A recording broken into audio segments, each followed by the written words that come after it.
Hello and welcome to everyone.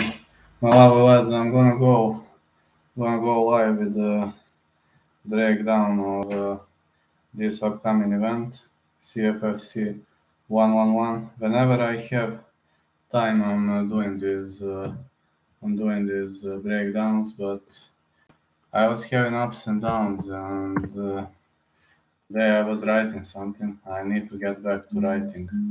In the case you don't know, today I need to get back to writing, and it means I won't be having much time. So right now I will try to focus on the main card of this upcoming event.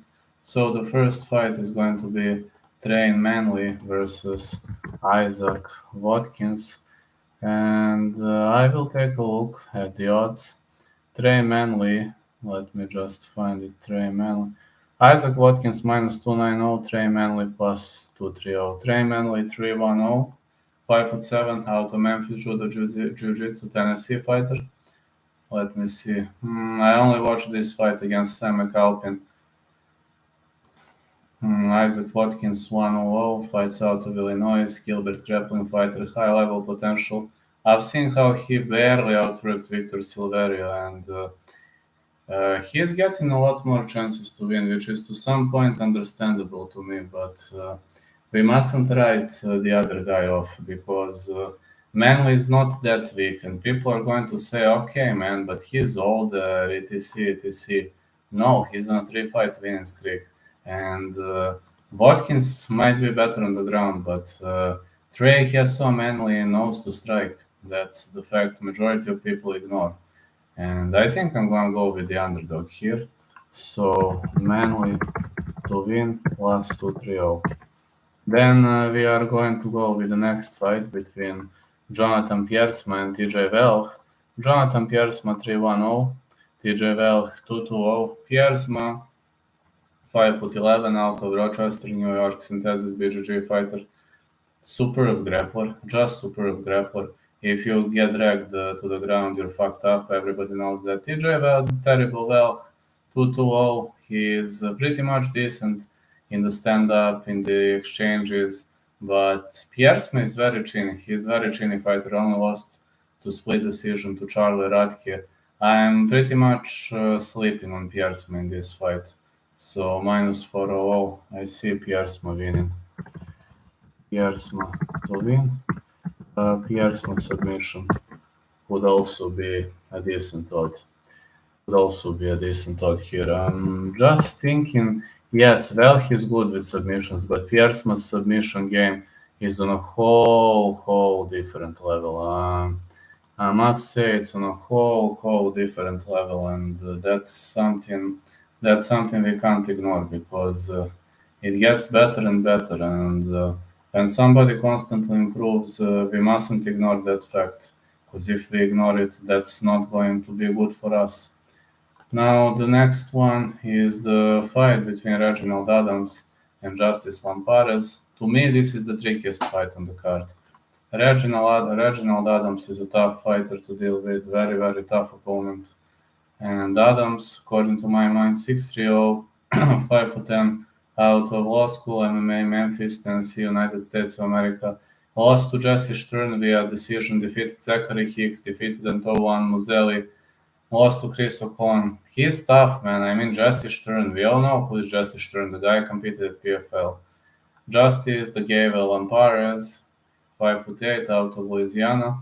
He defeated Ganer Coronado. He was better than Michelle Martinez, Clarence Brown. But looking back at names he fought, he hasn't been losing to high-level names. It seems his submission game is kind of tricky from what I see. Adams is the favorite. I'm leaning Adams, but barely. I'm going to say Adams to win, but I'm not that confident into this pick. I'll be honest, I'm not very much confident into this pick. I just I just like to call it a blindfold pick. So, yeah, this is more of a blindfold pick. Now, the next fight we are going to take a look is the battle between DeAndre Anderson and Bill Santiago. DeAndre Anderson, 5'0", 5'6", excellent wrestler, coached by John Dye and Kurt Taylor. This wrestler suffered 2 back-to-back losses to Ricardo Fuentes, and Damon Blackshear defeated Jose Perez via powerful punch. And he is excellent on the ground, but it seems his submission defense needs improvement. Samaniego 3-1-0, 5'8", 71 inches of reach boxer and wrestler. Back-to-back wins over Marcus Crawford and Alberto Rodriguez. Lost to James Lyons. To be honest, I think DeAndre Anderson should be a favorite, but Samaniego is a favorite for some reason, probably because DeAndre Anderson is riding on a cold streak, which is to some point, I don't know. To some point, I understand why DeAndre Anderson is the underdog, but to me, this is a 50-50 fight. And Samaniego might be crisper, but DeAndre Anderson can knock you out cold with one punch. Don't forget that. I'm going with DeAndre Anderson. Anderson to win for plus 165. Now the next fight is going to be the fight between Raheem Forrest and Trevor Allison. Raheem Rambo Forrest 4-0. This guy is a demolisher destruction specialist out of Memphis, Tennessee. The guy destroyed TJ Welch, Bubba Cruz, Colin Parr, Donovan Beard. Only one decision win. He destroyed all of his fighters via first round knockout. Trevor Allison 5-4-0. The man, Blackie Chan, 5'11", 33 years of age, out of Hot Springs, Arkansas. The guy defeated Wade Johnson, then suffered a loss to Manuel Souza. I actually think Forrest is better in every aspect of the game, and I see Forrest as a better striker, better ground fighter. To me, honestly, nothing personal, but this looks to me like a mismatch. I think Forrest is way better. Allison will need a miracle if he wants to win this fight. So, Forrest to win, minus 450. I know, Allison is going to need a miracle to win this fight. I'm not saying he's not going to win, this is MMA, but the other guy is simply better everywhere. And now we got Miles Lee versus Donovan Beard. These two guys are destruction specialists. Miles Lee, 300, 5'10", 24 years of age, out of Renzo Gracie, Philly. He outworked Earl Small, Liam Anderson, Troy Kane. Tactical aspect of the game rocks when it comes to this guy. Donovan, the highlight reel Beard. He likes to knock people out. Of the Shane MMA fighter, 6'2". This guy was better than William Walker, Brandon Shaver, Tracy Hardy, Wesley Ledford. He is a finisher. I mean, he has 2 decision victories from the beginning of his career, but he modified his fighting style, likes to spend more time in the stand-up now. Suffered only 1 loss to Raheem Forrest, and that loss happened because Raheem Forrest was dragging him on the ground, and he used to be better on the ground with his opponent, and that's the fact we mustn't ignore. That's something that is probably not going to happen here, because from what I've seen, Miles Lee is extremely technical, and Donovan Beard improved himself a lot. I mean, we've seen improvement of 20-30% from his previous fight.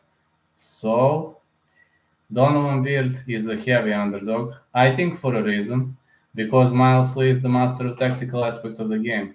And if Donovan Beard doesn't finish him in the first round or the first 1.5 rounds, that is going to be a massive problem. Why? Well, that is going to be the massive problem because Miles Lee is very good with cardio. He knows to preserve his energy. And the problem is this is a 5-round fight. So I'm going with Miles Lee. Miles Lee to win. Minus 400. Miles decision gonna be my pick. Alright guys, that would be it. LFA picks gonna come a bit later. Thank you so much and catch you later, alligators. I mean, hope LFA in half an hour. I will see. I need to get myself ready. I need to work later. It's hard time. Catch you later.